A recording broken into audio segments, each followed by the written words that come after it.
On the Talkback Show, on the radio, or whatever audiovisual device you choose to use, welcome to the GBC podcast, where we talk about the Packers in our hometown of Green Bay. This is episode 53, created on September 19th, 2023. I'm John. I'm in Appleton, Wisconsin. Along with me, Jeff in Minnesota and Neil on the East Coast. Say hello, gentlemen, and tell us what you're drinking. I've got those raspberry blues goods from Twisted Irons Brewery, a perfect mood for after that Atlanta game. And in that same vein, tonight I'm drinking from Falling Knife Brewing Company, a very tasty Imperial Stout, Shaky Hands. Talking about right. Jair and Kait, aren't we? And with New Orleans coming to town, I made a hurricane that would make Pat O'Brien jealous. You can find us on YouTube and Twitter at Green Bay Chat and Facebook at the GBC Podcast, Green Bay Chat, and just the audio available on Spotify by searching for Green Bay Chat. What are we talking about this week? Well, we're going to review that Packer trip to Atlanta in week 2, as well as week 2 around the league. And we've got a preview of the home opener against the Saints. We'll talk tailgating a little bit more for sure, and then a history lesson to wrap things up. But first, it's a nice day in Atlanta, maybe a 25-24 gut-wrenching loss. 1 point it comes down to, but a team that looked good for 3 quarters. And I know we talk a lot about needing to get 4 quarters from this team. Neil, you're always full of stats. Why don't you give me a big one to tell me just what the hell happened? Well, let's start the positive. If we take our 4 middle drives of the game, excluding the deal down at the end of the first half, Jordan Love was 14 of 17 for 140 yards, 3 touchdowns, no interceptions. We scored 24 points on 4 meaning-filled drives. You take the first 2 drives and the last 3 drives, exclude that flea flicker pass interference.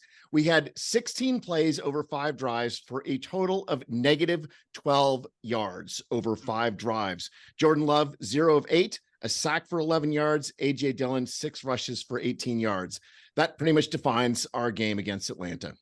Kind of a feast or famine day it was, and unfortunately too much famine at the end, just 10 plays in the fourth quarter. But the other thing that, I'm going to remind you of, Neil, is Jordan Love is still on pace for 51 touchdown passes. And for 0 interceptions on the year, although we need more Butterfingers on defenders if we're going to keep that streak up. Other defenders, I think, had our defenders, there was 2 interceptions that could have been out there. And Jeff, I know we already mentioned the shaky fingers to both Quay Walker and Jair Alexander, 2 plays that definitely would have been game changers for the defense. We go back to, in the beginning, we talked about this is a young team. There's going to be growing pains.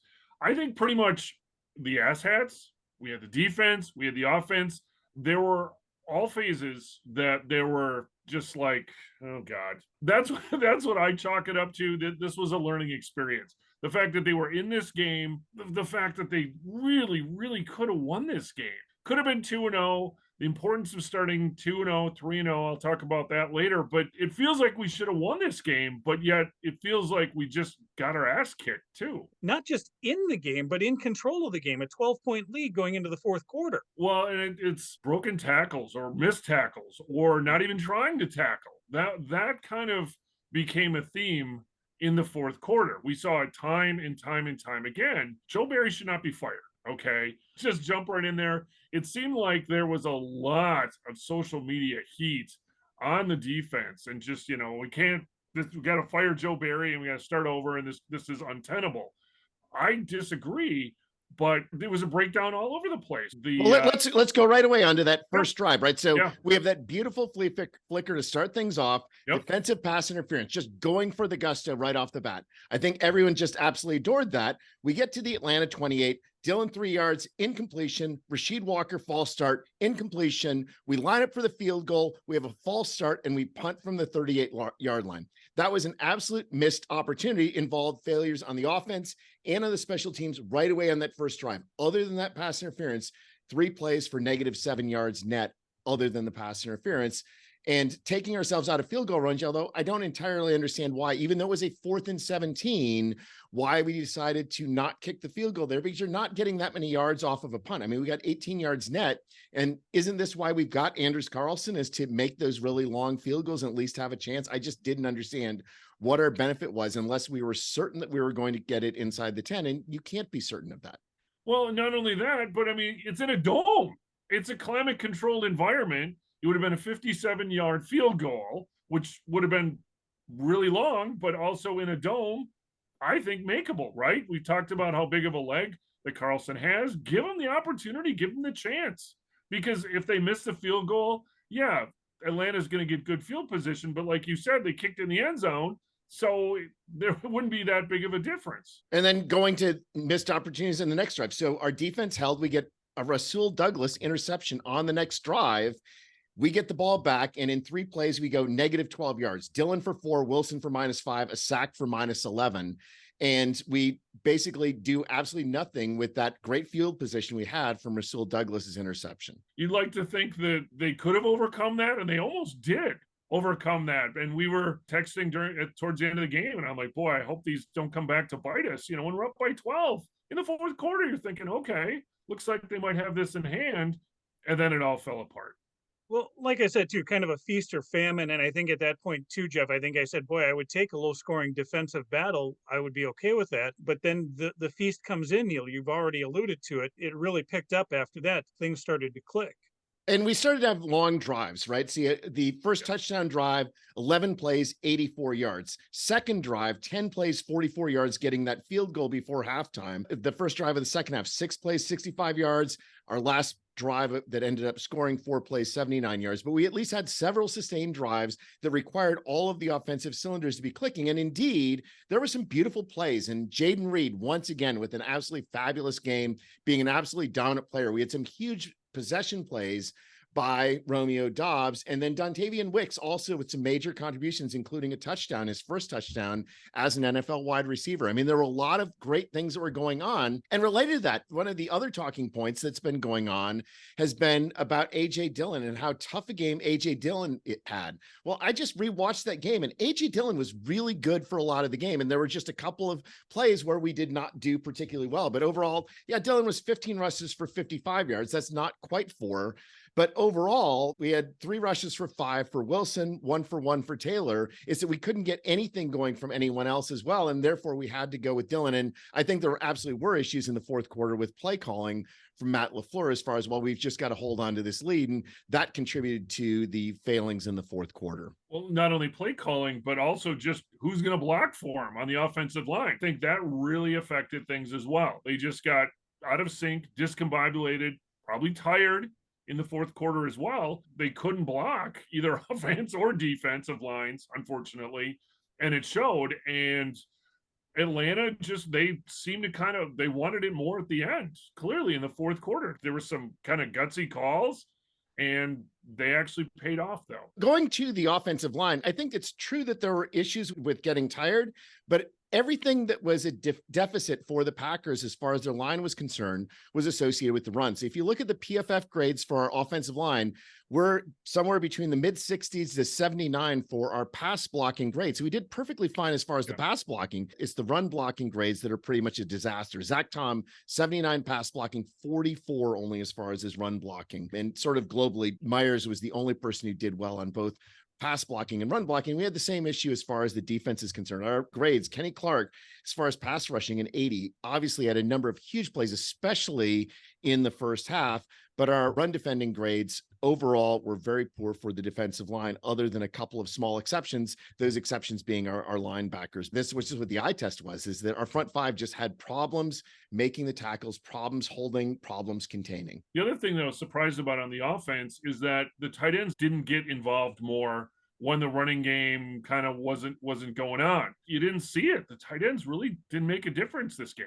Well, I mean, I think that's been a theme sort of at some level for the first 2 games, that the feast or famine has been, we've had a lot of throws downfield, which I think has been really exciting. It certainly has gotten us very enthused about our wide receivers, but the number of possession passes that we've had is certainly less than you'd expect for a modern NFL offense. And that speaks right to what you're talking about as far as the tight ends. We had a couple of very important first downs that were, 10-ish yard passes, but we also had a lot of opportunities where, say, it's a 3rd and 5 or 3rd and 7, and we did not do the types of things that you'd expect an offense to do as far as possession passing.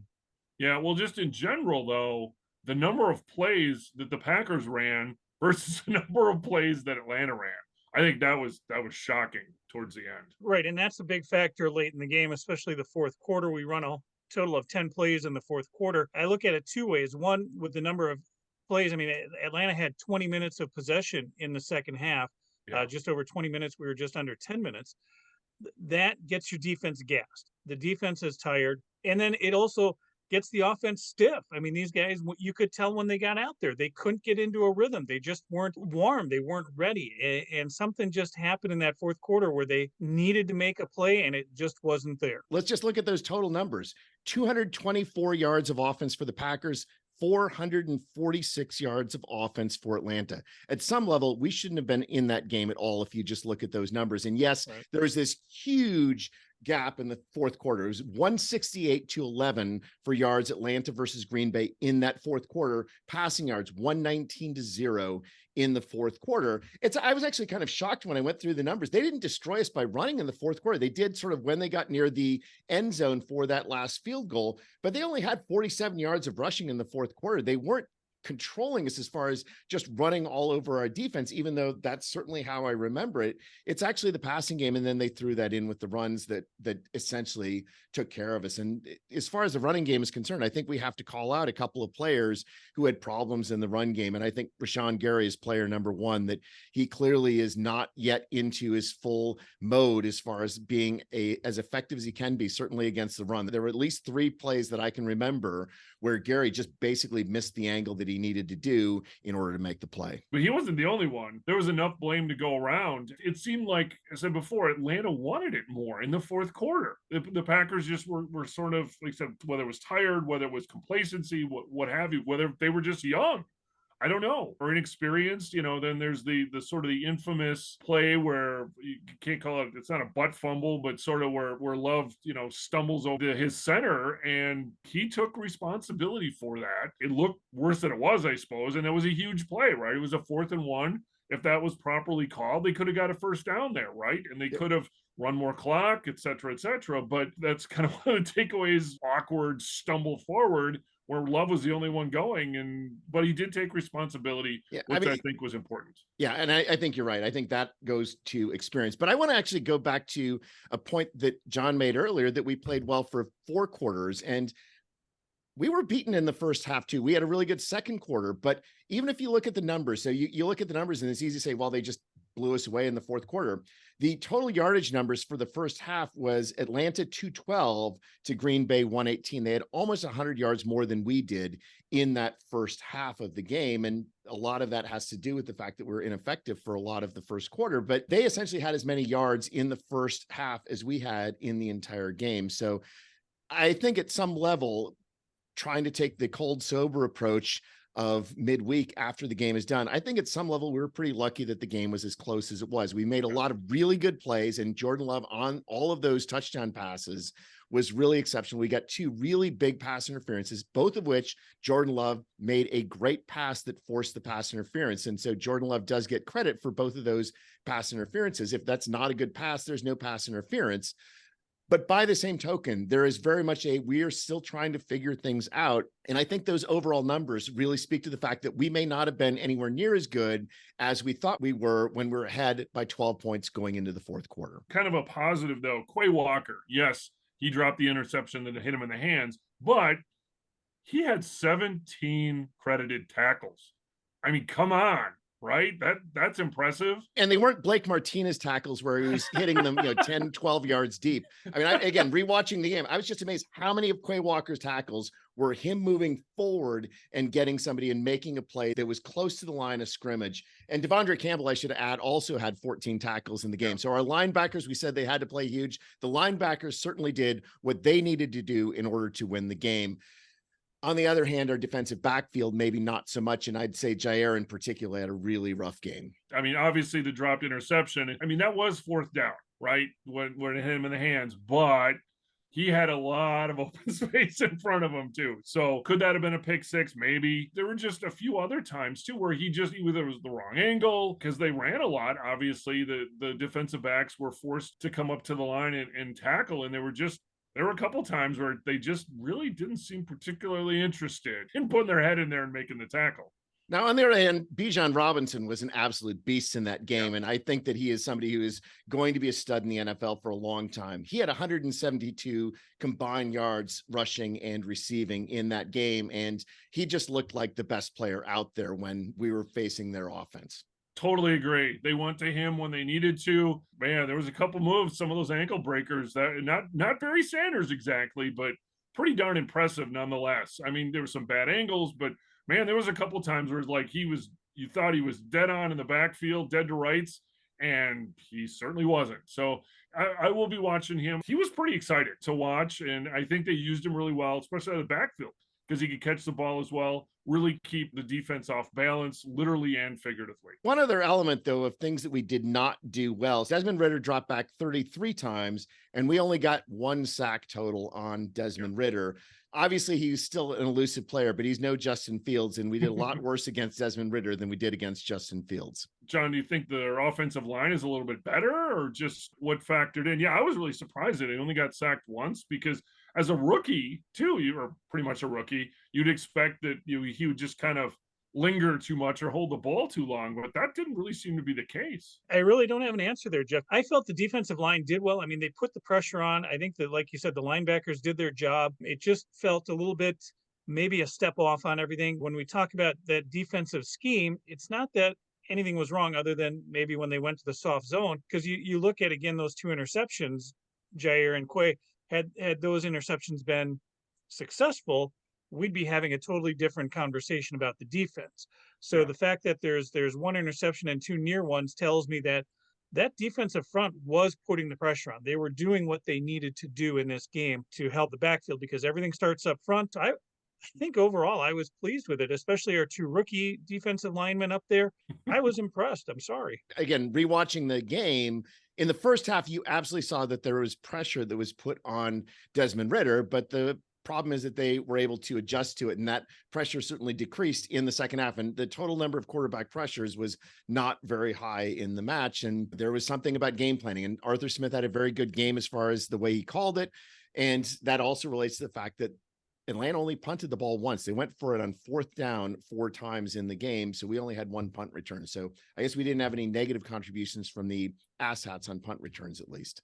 Yeah, it wasn't returned. It was just a fair catch. Like I said, growing pains, that's how I'm chalking it up. Like I said, John, no apologies necessary. Like I said, I saw some growing pains here, and been nice if they could have won as part of the growing pains, learning and winning instead of learning and losing, perhaps. But you know what? It was a close game. I think Atlanta's probably going to be good. Neil, you alluded to that. You've got them as a playoff team, so quite possibly they looked a little more prepared and ready as the game wore on. And like I said, changes were made, and I think the better team won. Overall on the game, though, Jeff, again, we were talking about the defense, but I think offensively, too, Jordan Love showed that he's ready to play this game. Again, the poise and everything out there was present throughout this game. His passes were sharp, as Neil said before.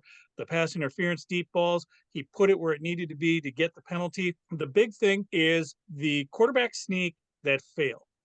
And it's not so much the play, it's what Jordan Love said post-game in the press conference. He took ownership for that. He said, I used the wrong live word, and he took ownership of it, and he proved how much of a leader he is on this team. And that was a big step right there over a lot of the hawing and word salads we've gotten over the last few years. Hopefully he doesn't do it again. I mean, hopefully he learns. Right. Hopefully but that is the definition of a growing. That is the definition of a growing pain, is a mistake like that, right? That is exactly inexperience that is showing in that circumstance. Game inexperience. Yeah, he makes that sneak. I would have liked to have seen more sneaks. We talked about the run. And did you see the quote that he had, though? Because I made the comment like, oh, I wish it would have slid. And Neil, to your point, you're like, no. He got an extra 6 yards. But the quote, he went back. And so Love was asked about that. And basically, he's like, no, I'm trying to get more yards. I'm trying to fire the guys up. So, okay, fine. And I think that's the difference between a young mind and an old mind. I think when you're 24, you are more invincible than when you're 37. And that is, I think if he's around another dozen years, we'll see a different Jordan Love in that situation. Yeah. But hey, more power to him. If he wants to fire up his guys and he's going to take that leadership role and he can handle taking a hit or two, great. But we know that you can't do that forever in the league. The other caveat that we haven't mentioned is that we still don't have Christian Watson. We didn't have Aaron Jones. We didn't have David Bakhtiari, and we didn't have Elgton Jenkins. Arguably, our 4 best players on offense were all missing in that game. Needless to say, that is going to play a role, and I am very much looking forward to getting Christian Watson back, and also looking forward to get all of those other guys back and having a full offense for a game in the future. That's a concept. I think too much is being made about Bakhtiari and his questionable status throughout the season. I'm not worried about it. If a guy knows he's ready to play, he's ready to play. I don't think that he's intentionally saying I'm not going to play on turf. But the nice thing is we've got 2 games on grass in a row coming up here, and they're both at home. So I'm feeling like we're going to see Bakhtiari on the field, and I think that we're going to see this team ready to perform in front of the home crowd. And then going back to the asshats.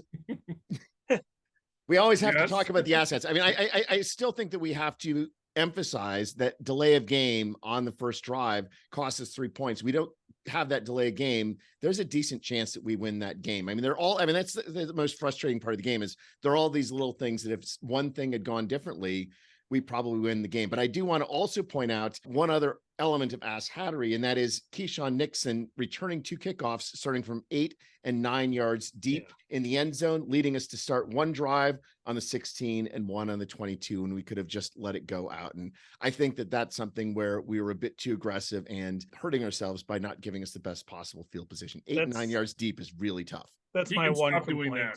Yeah, he can stop returning them from 8, 9 yards deep. Just let it go. It'll be okay. Stop the ass battery. And I'm really looking forward to calling them the special teams later this year. But Jeff, you're always going to put special in quotes though. until they're the special fucking teams, they're going to be very special, I think. When you look at that, Nixon, certainly to his credit, he's good at what he does, but he's trying too hard to make things happen. And if you just look at it and say, well, if he doesn't bring those out, we could have the ball at the 25-yard line. And while it looks on paper like a nice return, it effectively, those were losses of 9 and 3 yards. If he's not getting to the 25-yard line, those are negative returns. Yeah, a 27.5 yard average doesn't do you any good if you're starting at the back of the end zone. So the final score again, the Packers fall 25-24 to the Atlanta Falcons in Atlanta. Evens the Packers record up at 1-1. Falcons actually 2-0 on the season. They join a few other surprising 2-0 teams out there in the Commanders and the Buccaneers, right? Dolphins, I think, expected to be 2-0, but taking a look around the league, Neil, what do you like? Dallas, man. Dallas is for real. Beating the Jets, obviously, without Aaron Rodgers is one thing, but on the other hand, they had a lot of offense against the Jets defense that is really good. Zach Wilson showed why he's Zach Wilson, but I think Dallas also contributed to that. Zach Wilson, 11 of 26 and 3 interceptions in that game.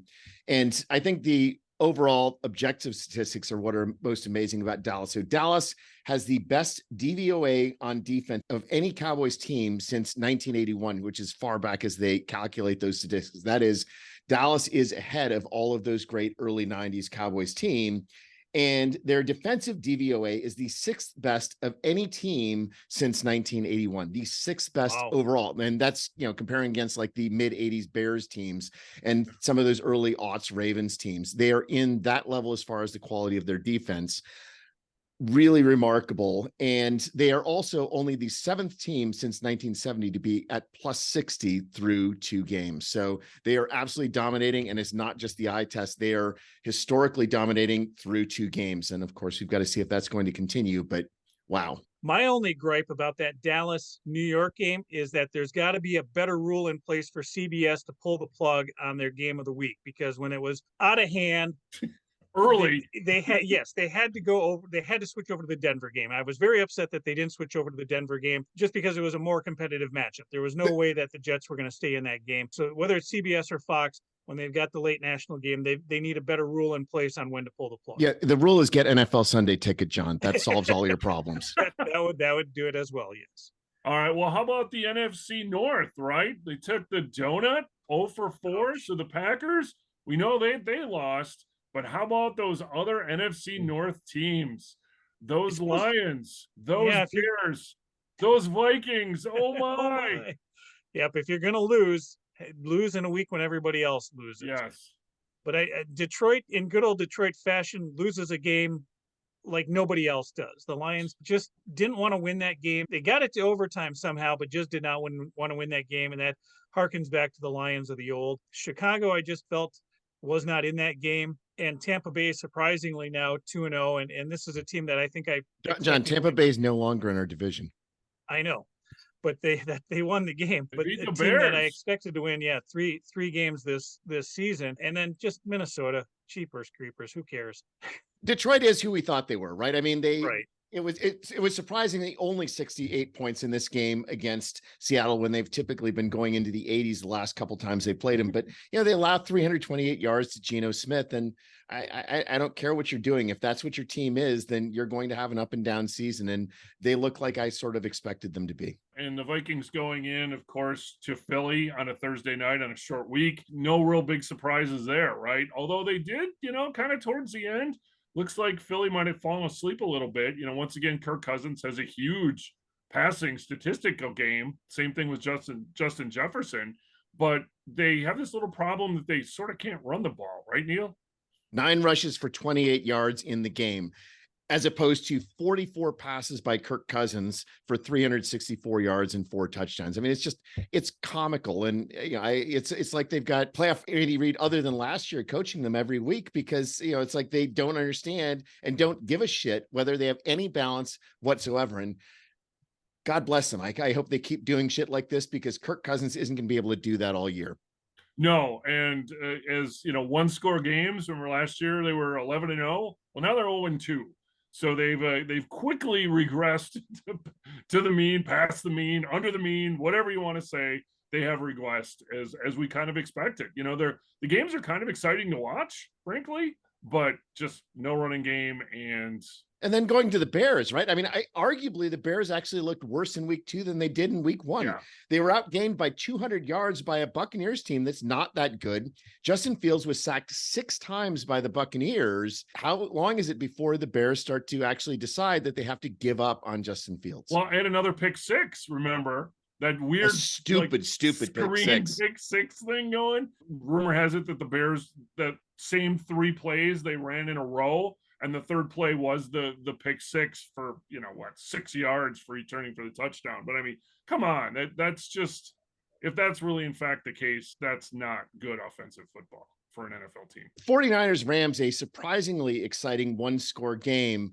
But I think the big number to come out of that is Brock Purdy is now 10-0 in his first 10 games with 20 or more passes. The first time in NFL history the quarterback has started 10-0 in their first 10 games with 20 or more passes. Mr. Irrelevant. Yeah, not so irrelevant now. He's pretty fucking good.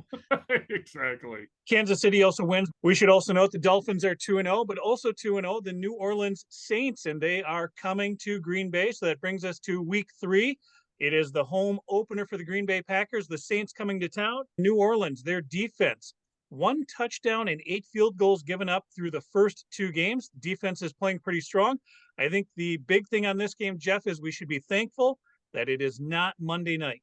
That is true. Now, granted, the Saints played Monday night on the road, and now they have to go on the road again for a Sunday game. But I had a little unfortunate incident with my fantasy player. I've got Nick Chubbs on my fantasy team. Nick Chubbs. So. Nobody cares about your fantasy team. It's now just destroyed. We should have a moment of silence here.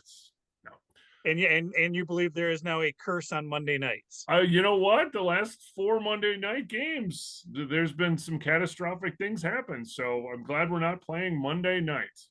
All right, we'll take that one as best we can, but it is a noon game, Neil. How much do we love it? Just like the old days. Noon on Sunday, let's get to Lambeau Field. It is going to be a beautiful day in Green Bay, by the way. They're looking at 72 degrees at kickoff. It'll be warming up through the 60s in the morning, maybe a slight chance of rain late, but a nice day to come home, don't you say?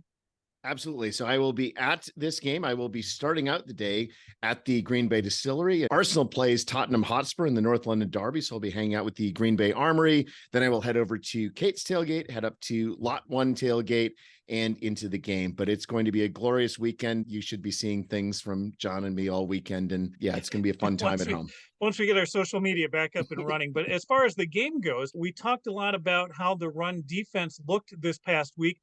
New Orleans is coming into this game without their top two running backs, Alvin Kamara, and unfortunately a homecoming for Jamal Williams is not going to work out. Is that going to play to our favor, or is Taysom Hill going to run all over us as well? Well, let's just look at that game against Carolina. Taysom Hill had 9 rushes for 75 yards. And I would say the other thing to be concerned about as far as their offense is concerned is Chris Olave is starting to look really good. He's made some absolutely huge plays in that game against Carolina, 6 receptions, 86 yards. So we need our D-backs to be playing at their highest level. Now, having said that, Derek Carr has been up and down in those first 2 weeks. He's gotten plaudits in the media for, I guess, not being as bad as he was in Raiders land. But, you know, he was only 21 of 36 for 228 yards on Monday night. So it's not like he had a dominant game. He was a 65.5 passer rating with no touchdowns, 1 interception. So I think that we have to have a game plan that is going to involve getting to Derek Carr early and often, forcing them to rely on Taysom Hill or whoever else is going to be running that ball, limit what Chris Olave can do, and we're going to have opportunities as far as our defense is concerned. The problem, though, as John mentioned, is their defense is spectacular.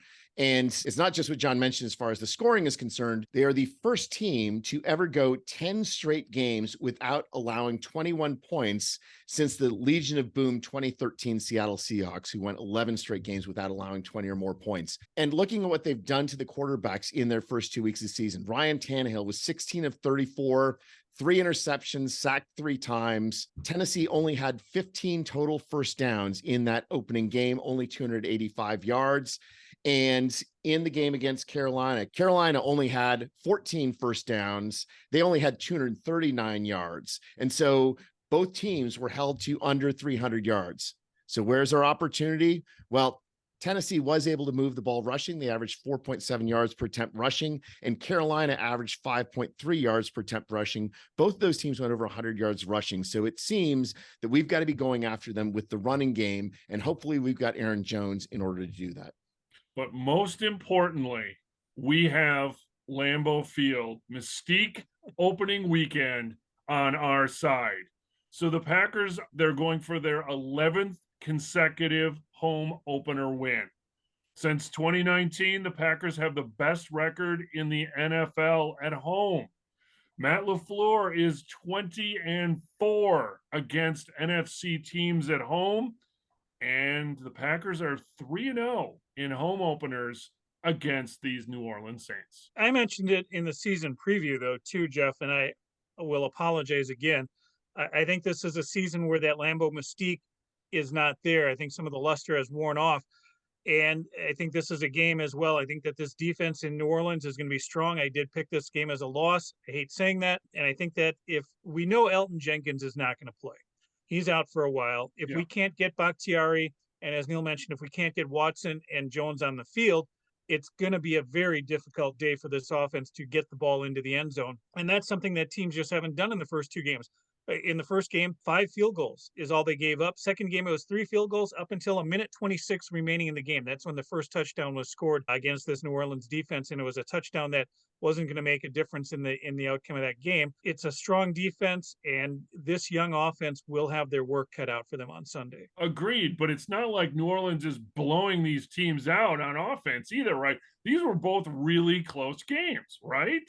They're +4 total as far as points on the year. And also it's a Titans team that I thought was going to be a bad team this year, and a Carolina team that I think most people expected was going to be a bad team this year. Yes, their defense is really good. They are negative 27% in DVOA on defense for whatever that means 2 games into the season, but their offense is also not that good. We've just got to take advantage of opportunities. Essentially, when we've got things going our way, like we did against Atlanta, we've got to make sure that we take advantage of them. And I think that is where the home field can make a difference. And I think that the Lambeau Field crowd is going to be rocking. There is something special about a home opener.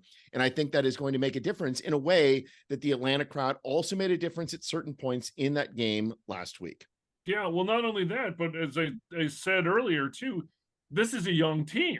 So now what we have to hope is that they're not too up, that they're not too excited, especially early on. But you know what? I mean, the crowd, they hopefully, because we've heard boos, right, the last 2 weeks, right, from the hometown fans.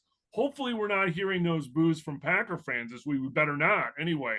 But they're there to support them, fans, and that's what I'm hoping they get some of that energy. I mean, maybe the Lambeau Field mystique, maybe it's not going to carry through all season, but you know what? I'm really hoping it's going to be there this Sunday.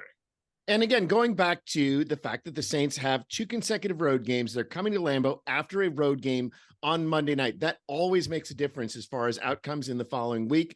That may be the sufficient rubber factor that is enough to tilt the game in our favor. For yes, we are facing a really good defense. We're facing it with an inexperienced offense, but maybe a couple of big plays come through because of that fatigue factor from going on 6 days on the road. I totally agree, Neil. And that's what I'm hoping for. Again, I picked this to be a win. I figured, unfortunately I did pick right last week with the loss in Atlanta, but you know what? I think they're going to bounce back. I'm hoping that they want it more for the home opener than New Orleans, a tired New Orleans team does. One other element as far as working to our advantage, New Orleans special teams is ranked 24th by DVOA. So I think that we've got an advantage in our ass hats are better than their ass hats. And that's the backhanded compliment of the night. Got one more interesting statistic. A game we will rather forget, but back on September 12th of 2021, some guy by the name of Jordan Love made his NFL debut against the Saints. You guys remember that? He was 5 for 7 for 68 yards. I've tried to forget every single thing about that game. Nonetheless, that's when Mr. Love made his debut. So hopefully, 5 to 7 for 68 yards, that's pretty solid. So hopefully he gets 3 more touchdowns, stays on his 51 touchdown pace, and we see a W. I agree the crowd is going to be there. It's the home opener. Of course, we're going to have a great crowd. As we mentioned, we've got great weather on tap for Green Bay. We talked to our friend Kait last week. She's got a plan for tailgating. She's going to be in the blue lot, which is the parking lot right next to Ray Nitschke Field, in between where Neil's going to be at the distillery and the Rush Center. There's a parking lot there.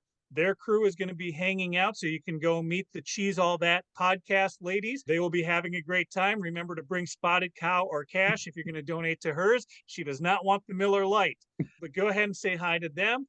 And then make your way up to Lot 1. The Lot 1 tailgate party is back in Lot 1. We talked last season how we got displaced due to construction. So we are in Lot 1, taking our corner closest to the Oneida Gate steps. If you're familiar with the big steps, you cannot miss us, and you'll hear the music. You'll see the bar and the shot ski. We will have the Grandma Lambeau's apple pie ready to go. It is an open tailgate party. Everyone's welcome. And we know, especially from history, the New Orleans fans really bring it. We look forward to Saints fans coming to Green Bay, even as much as going back to the Wisconsin Badger LSU game.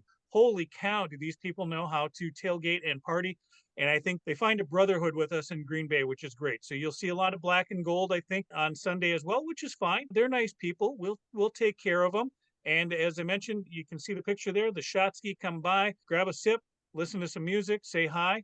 We'll take a donation as well. It is open, and Neil, you're going to be there, but you're watching some soccer first. I don't get that, but yeah, it's the North London Derby. I mean, it's the biggest match of the season, traditionally. So right. Yes, it's Arsenal against their biggest North London rivals. Certainly, there's going to be a lot of hopefully celebration from that spills over to when I go to the Packers tailgates and go to Kate's and to yours. But John, you said that the Lot 1 is on the way to the United Gate. What are the visual cues that people should be looking for to find the Lot 1 tailgate? We have flags up. There is the one that Scott likes to promote is the smiley face flag. He's got his logo that he's created. It's a yellow flag with a smiley face on it. Honestly, I tell people to look for the Canadian flag. Some reason this Canadian flag sticks out, and the Canadian Packer fans gave it to us a few years ago. It's the Canadian maple leaf, and there is a Packer helmet in the maple leaf if you look close enough. That's the big thing to find. Look for the flags. And then Scott will have the big white pickup truck. It'll say Lot 1 at Lambeau on the bar. You'll see people doing the shot ski. The music will be loud enough. You'll hear who's the DJ they've got there? Some cool cat runs the music over there. Nice. You'll hear the music from Oneida Street, hopefully, and just make your way to us. But yeah, if you're standing at Oneida Street looking at the Oneida steps, just walk towards the steps and keep an eye on that row of cars to your left, and you can't miss us. So for the uninitiated, of those who are listening, that are just listening, not seeing a visual here. So shot ski, tell me a little bit more about the shot ski, John, and what's the etiquette for a shot ski? So a shot ski is a ski that you ski on. It's been repurposed and has ours at least has 4 holes drilled into it that effectively Dixie cups or shot glasses fit into. And it's designed to allow 4 people to take a drink or take a shot at the same time. They line up, we put it in the ski, and you all lift and drink at the same time. One of the things that we like to do with ours is we make sure that the short people are on the outside. Not only are they on the outside, but they also get to control the ski. So the tall people, Jeff, you'd be in the middle, are not allowed to touch the ski. Ah. And the reason for that, Jeff, if you were being a tall person, grabbed that ski and lifted the whole damn thing up to drink it, everybody else would be wet. And we don't want that. No, so we don't want that at all. We make our tall people bend over, and the short people, get to feel important for a few seconds while they are in control of the ski. They have this ski. That's great, John. Thanks for sharing. You're welcome, Jeff. The other thing about tailgating that I've said, it's like adult trick-or-treating. If you see people in the parking lot, they've got beverages, they've got food, and you want to be friendly, make friends wherever you go. They should have donation jars up. Throw a couple of dollars in, grab a burger, grab a hot dog. The thing to remember, the houses over on Shadow Lane, those are typically private parties. You're not going to get into those. Walk around the parking lot, hang out with the common folk, and have a great time on Sunday. Before that, if you're in Green Bay, you're going to go to the pro shop, hopefully on Saturday. You're going to find some good food to eat somewhere along the way. We always recommend the Lorelei Inn on the east side. Friday night fish fry is good. The Drift Inn is nearby on the west side on Saturday lunch. What else is there to eat? Jeff, where do you like to go in Green Bay? Al's Hamburgers could be a good spot. I've never actually been to Al's Hamburgers. Jesus, okay. Neil, now we know what we're doing Saturday. Yeah, no kidding. I just made plans. No, I like the right place. Yeah. Zesties. I mean, come on, some old high school hunt, especially Zesties. Right, Kroll's is a standby. Yep. No, those are solid. Like I said, Zesties, cheese curds, and a pizza burger. All right, so Neil and I are going to do kind of a dive bar tour Friday night. When he lands, we're going to work our way from Appleton to Green Bay, hitting some establishments and seeing what the nightlife is on a Friday. Saturday's wide open. Reach out to us. We'll probably find out what Kate's doing and her crew, but reach out to us if on social media. If you've got a plan for Saturday, we're open. We're going to just probably find a good time. Green Bay, it's easy to find something to do. Good, Neil. You will definitely see probably the visiting crowd. Stadium view usually brings a pretty good crowd on that side of town. Yeah, I mean, that's the thing. Go back to the Saints. The Saints fans are not coming just for the game on Sunday. We should be seeing Saints fans all around Green Bay the whole weekend. And so fundamentally, part of what I want to do is actually find out where the Saints fans are going to be and hang out with them, because hanging out with visiting fans is one of the best parts of going to football games. And this is one thing that I think is great about American sports, specifically Lambeau Field, but I think it's more broadly true about American sports, that is very different from what you have, for example, in soccer, where the fans basically have to be held apart from one another. Otherwise, they're going to kill each other. And I just think it's better to have fun with your fellow fans. It's just a game in the end, and it's a game we care about a lot, but let's have fun and enjoy ourselves. That's right. This is Green Bay, not Philadelphia. So we're going to embrace our visiting fans with open arms. But with tailgating and with the whole weekend in Green Bay, pace yourself. Hydrate and pace yourself. But pacing yourself, Jeff, when it comes to actually playing football, there are some different philosophies on that. What's good? Since the 1970 merger, if your football team starts 3-0, you're gonna make the playoffs about 75% of the time. Since 1990, teams that start 0-2, and we've mentioned some of them already, there's a total of 9 teams in the NFL right now that are 0-2. They make the playoffs less than 12% of the time. You want to start fast in the NFL. So 9 teams are currently 2-0. 9 teams are currently 0-2. So there's only 2 matchups this weekend. Wait, Jeff, that means 14 teams are 1-1, right? Did we do that right? Yeah, I actually double-checked that. Yes, I did double-check the math. Thank you, Neil. Yes, there are 14 teams, 1-1, of which the Green Bay Packers are one of those teams. So the Eagles and the aforementioned Tampa Bay Bucks are the only matchup of 2-0 teams this weekend. And sort of for the toilet bowl, if you will, the only matchup of 0-2 teams this weekend are the beleaguered Chargers and the Vikings. So whomever loses that game is going to be 0-3 and pretty much put a fork in them. Whereas we're going for 2-1, Neil. We're going for 2-1. Both teams, the Saints will be 2-1, and the Packers will be 2-1 at the end of Sunday. So, Jeff, there is one key caveat, though, to all of your statistics, and that is that we are now at a 17-game season, and we now have 7 teams making the playoffs. And so the odds of a 0-2 or even a 0-3 team making the playoffs are a lot higher than they used to be in the past. I think the 3-0 teams or the 2-0 teams are even better off than they were before. But fundamentally, you're not as dead in the water with a 17-game season and 7 teams making the playoffs, especially in an NFC where there are going to be a lot of bad teams. Fine. I'll still take a 2-1 versus an 0-2 or an 0-3. Or 1-2 for that matter. Yes, indeed. All right. So we are looking for a fast start for the Packers and to get a lead and hold on to it and play 4 quarters of football on Sunday. We're looking for a great time before the game and this weekend. Hopefully everybody that does come to Green Bay travels safe and has a great, safe weekend. With that, gentlemen, any final thoughts coming into week 3? Fundamentally, what I am looking forward to in this team is seeing their resiliency, seeing their ability to bounce back. They clearly had a game that was, I'm not going to say traumatic, but certainly one that was a little bit of a shock to the system, one they certainly thought they were going to be winning when it was the beginning of the 4th quarter. And how a team bounces back, their resiliency says a lot about where the season is going to go, what their overall character is. And I think with this young team, with the enthusiasm that they've shown, with their camaraderie that they've had with each other, this is a team that is perfectly poised for a great bounce back week. And I'm really looking forward to seeing it from the Lambeau Field stands. 2023 home opener, Green Bay Packers on an idyllic Sunday afternoon. What more could you ask for in Green Bay, right? Fans should be crazy. Young team. Hopefully they, like Neil said, they can bounce back. They have a statement, perhaps a statement win, sort of set the tone at home. I'm looking for that Lambeau mystique. I may not be realistic with that hope, but you know what? I'm going to go with it anyway.